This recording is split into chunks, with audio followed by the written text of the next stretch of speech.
تو میں برباد ہو جاؤں گا، لہٰذا نہیں چاہتا ہم دور ہوں۔ اس طرح ہمارا بندھن اور مضبوط ہو جائے گا، مگر یہ اسی صورت ممکن ہوگا جب میں اس کو اپنا داماد بنا کر اپنی چار دیواری کے اندر لے آؤں۔ اس میں ہم سب کا فائدہ ہے، لیکن وہ عمر میں بہت بڑا ہے، جبکہ بانو کم سن ہے۔ آپ اپنی بیٹی پر یہ کیا غضب ڈھانا چاہ رہے ہیں؟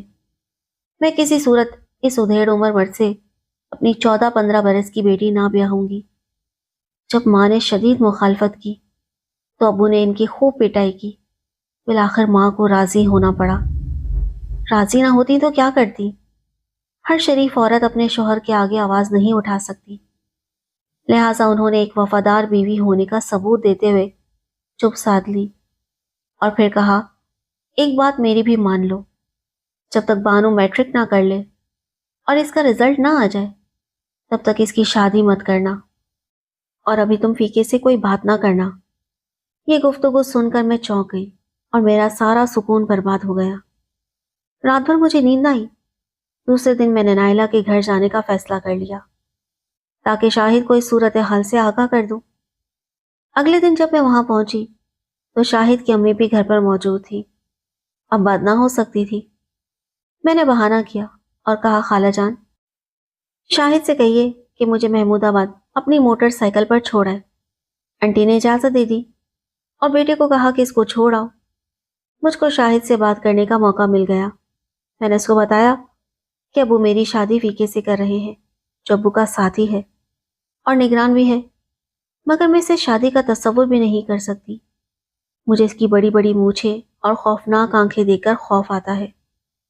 میں صرف تم سے شادی کرنا چاہتی ہوں، لہٰذا تم کچھ کرو۔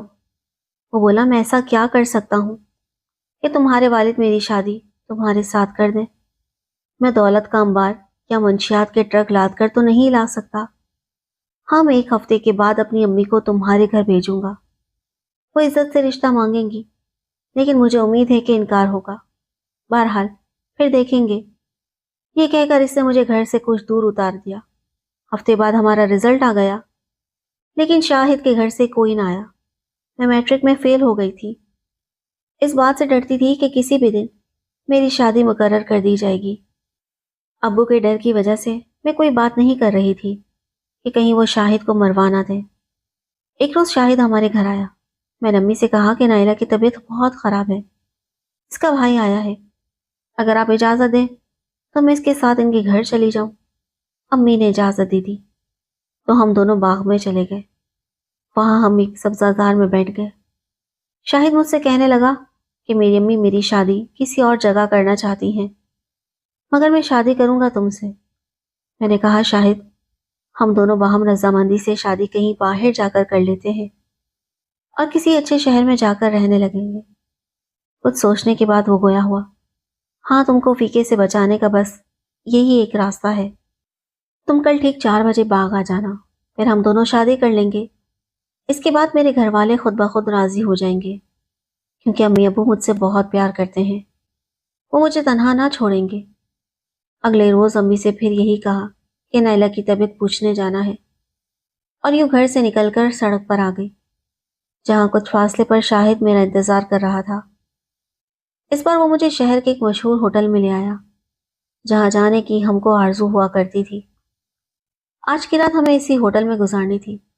میں نے اس کو کہا کہ ہم پہلے شادی کر لیں، لیکن وہ کہنے لگا کہ شادی 1-2 روز بعد کریں گے، کیونکہ میرے دوست لاہور گئے ہوئے ہیں، ان کو آ جانے دو، وہ کل آ جائیں گے۔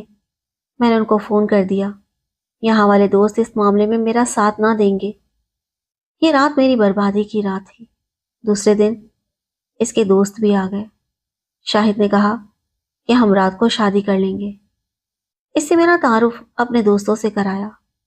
رات کے تقریباً 10 بج چکے تھے۔ یہ آپس میں باتیں کر رہے تھے۔ ایک دوست نے کہا، یہاں سے چلنا چاہیے، وحید کے ڈیرے پر اس نے قاضی اور نکاح کا انتظام کیا ہے۔ یہ مجھے لے کر ہوٹل سے نیچے آئے اور گاڑی میں بیٹھنے کا اشارہ کیا۔ اسی وقت ایک پولیس کی گاڑی جو گشت پر تھی قریب آ کر رکی۔ شاہد خوفزدہ ہو گیا۔ اس کے دوستوں نے کہا، تم واپس اوپر ہوٹل جاؤ تاکہ پولیس تم کو گرفتار نہ کر سکے، اور ہم بانو کو لے کر جا رہے ہیں۔ بعد میں جب پولیس والے چلے جائیں تم بھی وحید کے ڈیرے پر آ جانا۔ شاہد ہوٹل چلا گیا اور یہ لوگ مجھے گاڑی میں بٹھا کر ساتھ لے آئے۔ یہ مجھ کو اپنے کسی ٹھکانے پر لے آئے تھے جس کا شاہد کو علم نہ تھا، اور یوں مجھ کو اس رات موقع پا کر بھیڑیوں نے گھیر لیا۔ میں نے ان سے کہا کہ اپنے دوست کی دوستی کا کچھ تو خیال کرو، میں اس کی امانت ہوں، اس نے مجھ سے شادی کرنی ہے۔ شادی کی بات پر وہ کہہ مارنے لگے کہ کیسی شادی؟ کیا تم شادی کے قابل ہو؟ اس انسان نما درندوں نے مجھے سونے سے مٹی بنا دیا۔ صبح ہونے سے کچھ قبل وہ مجھے میرے گھر کے پاس چھوڑ کر چلے گئے۔ سب سے پہلے جس نے مجھے دیکھا وہ فیقا تھا۔ وہ میرے پاس آیا اور پوچھا کہ تمہارا یہ حال کس نے کیا ہے؟ میں نے بتایا کہ جن درندوں نے میرا ایسا حال کیا ہے میں ان کو نہیں جانتی۔ میں اپنی سہیلی کے گھر اس کی خیریت دریافت کرنے جا رہی تھی کہ ایک انڈے راستے میں مل گئے۔ انہوں نے مجھے زبردستی اٹھا کر گاڑی میں ڈال دیا اور بے ہوشی کی دوا سنگھا دی۔ پھر مجھے نہیں پتا کیا ہوا۔ صبح منہ اندھیرے وہ مجھے پھینک کر چلے گئے ہیں۔ فیقا مجھے اٹھا کر بیٹھک میں لے آیا۔ 2 روز سے والد صاحب کہیں باہر گئے ہوئے تھے، اس نے امی کو بلوا کر مجھے ان کے حوالے کیا۔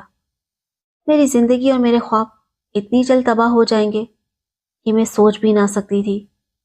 شاید ماں باپ کی نافرمانی کرنے والوں کے ساتھ ایسا ہی ہوتا ہے۔ اب خواب والد صاحب کا تھا کہ جب فیقا ان کو تمام احوال بتائے گا تو وہ مجھے قتل کر ڈالیں گے۔ ماں 2 دن سے میری گمشدگی کا راز دل میں دبائے مجھ کو چھپ کے تلاش کر رہی تھی، نفل پڑھ رہی تھی کہ خدا کرے میں اپنے باپ کے آ جانے سے پہلے مل جاؤں۔ میں ان کو ملی تو مگر صحیح سلامت نہیں۔ امی نے فیقے کے آگے ہاتھ جوڑے کہ تم اس راز کو میرے شوہر کو مت بتانا، ورنہ جانے وہ میری بچی سے کیا برتاؤ کریں۔ فیقے نے یہ درخواست منظور کر لی۔ میں میٹرک پاس نہ کر سکی۔ والد صاحب نے فیقے سے مجھے بہانے کا اندیا دے دیا۔ فیقے نے میرے والد کی درخواست کو نہیں ٹھکرایا، حالانکہ وہ جانتا تھا کہ میں شادی سے قبل برباد ہو چکی ہوں۔ میری شادی فیقے سے ہو گئی جس روز میں دلہن بنی۔ مجھ کو شاہد کی یاد نے اس قدر رلایا کہ میری ہچکی بن گئی۔